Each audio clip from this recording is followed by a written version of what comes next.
Your voice. Your values. Your vision. Your Colorado corn. Your voice. Your voice. Your voice. Your voice. Well, I think, voice in agriculture is important, whether it be at the legislative branch at a Capitol, or interviewing with Dow Chemical or some other need that we have. We need to put a face to a name, because frankly, we're 3 generations removed from agriculture as a whole, and we don't have a face anymore. So if a person can see a voice with a face and relate that back to agriculture, it really makes a difference in people's lives. It personalizes the story. Until you get into it, you don't realize how much influence you can truly have over national policy, state policy. Well, I think it's important to have a voice at the table. There's a lot of regulations that are coming down, and so I think it's very important for agriculture to have a voice and be a part of the decision-making process. I think any entity has a need to have some representation at the Capitol, only because they cannot be there and themselves on a day-to-day basis. And because things happen so quickly and there's so many different impacts, that everybody needs a voice that is not only the voice, but somebody that everybody recognizes as representing Colorado corn, that they can go ask a question of or find out information from and everything. Less than 2% of the U.S. population farms or ranches is directly involved in it. You know, all of our leadership paths, we need to come off as professional and as leaders and be able to convey our message. I mean, and our message is a very important message to convey. So, Colorado Corn has done a lot for really being involved with the issues and keeping the producers informed on what's going on and how it affects them and what we can do to keep production agriculture very vibrant in the state.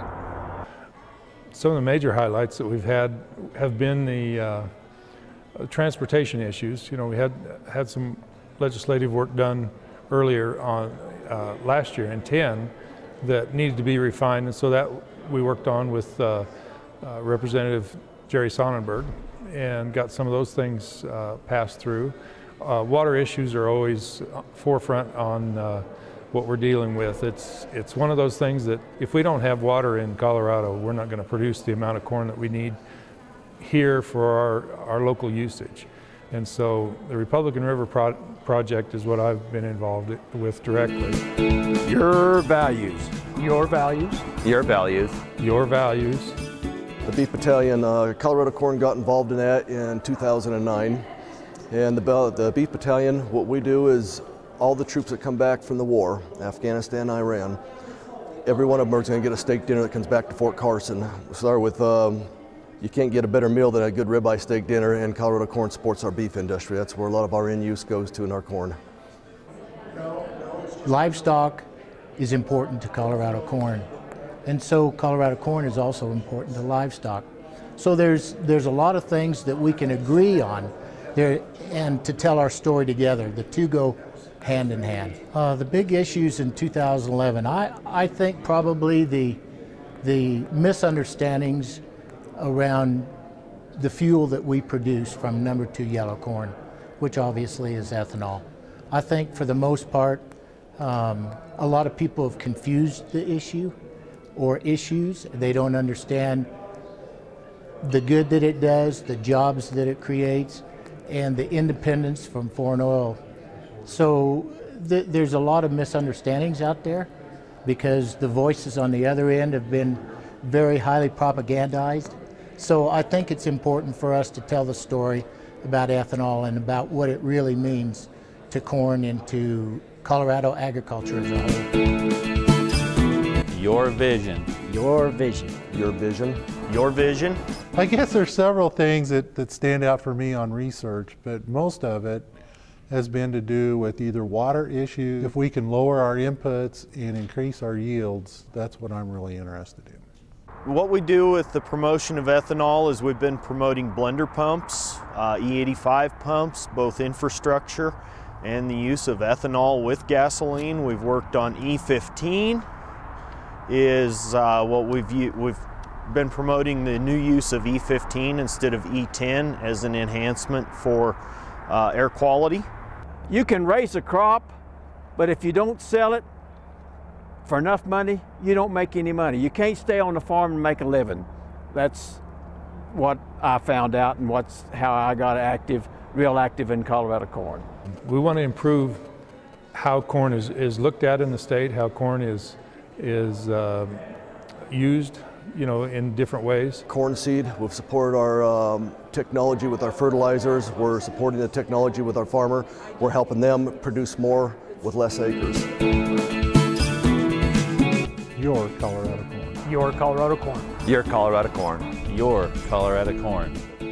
I think Colorado corn has a very good reputation. Everybody looks to them for some information, for their willingness to work with everyone. The best thing about Colorado corn growers is that we are using checkoff money to provide educational programs, and also to provide an outlet and to promote markets that will eventually add stability and growth to corn farmers throughout the state. That's been the great part, is learning what that penny does, and then, here locally and then nationally as well, and just, it's just been great to see how all that process works and how the, invaluable, the administration of those funds is. It's a very grassroots, very active organization that really does a lot for the producers of the state. There's a lot of value that the corn growers give to everybody, from producers to industry people, all the way across the whole gamut of ag production. Colorado Corn is one of the premier organizations that helps its members through different ways, and it promotes corn in the industry that I produce. The organization is a lot more involved than I ever dreamed it would be. It's the political side is something that I thought about but never really was involved in, and got to be able to do some things like that here on the state level and national level both. The marketing things that we did, or that we are doing, are to try to help increase the value of corn. The things that started out when I was first on, the ethanol projects, starting to get ethanol facilities built, those kind of things that have been a learning experience for everybody. They get involved in regulation and policies. They get involved in promoting new products, new techniques that are being used in agriculture, and so it's just a great way for the people of Colorado to see all the positive things that agriculture does for their state. Well, I think Colorado corn is important for growers simply because it gives them a voice. It gives them a voice at the Capitol, whether that be here in Colorado or in DC. It gives them a voice on the research and development that we do with corn. It gives them a voice at the IRF, the Yuma Irrigation Research Farm. There's just a lot of places that we can be that not one individual can be. Your voice. Your values. Your vision. Your Colorado corn.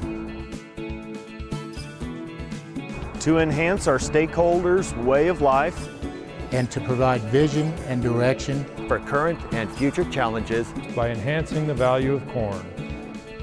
Being good land stewards. And providing service and education. That is our mission statement for Colorado corn.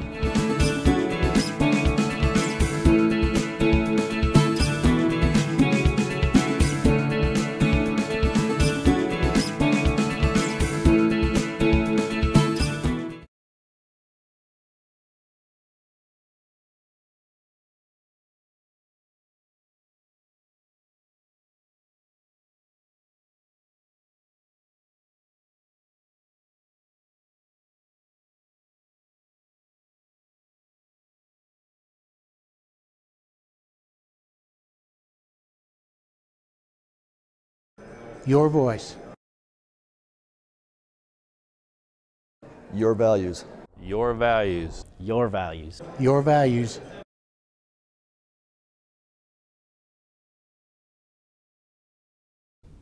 Your voice. Your voice. Your voice.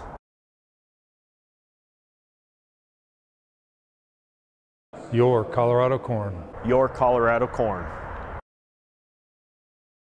Your Colorado corn. Your Colorado corn. Your vision. Your vision. Your vision. Your vision.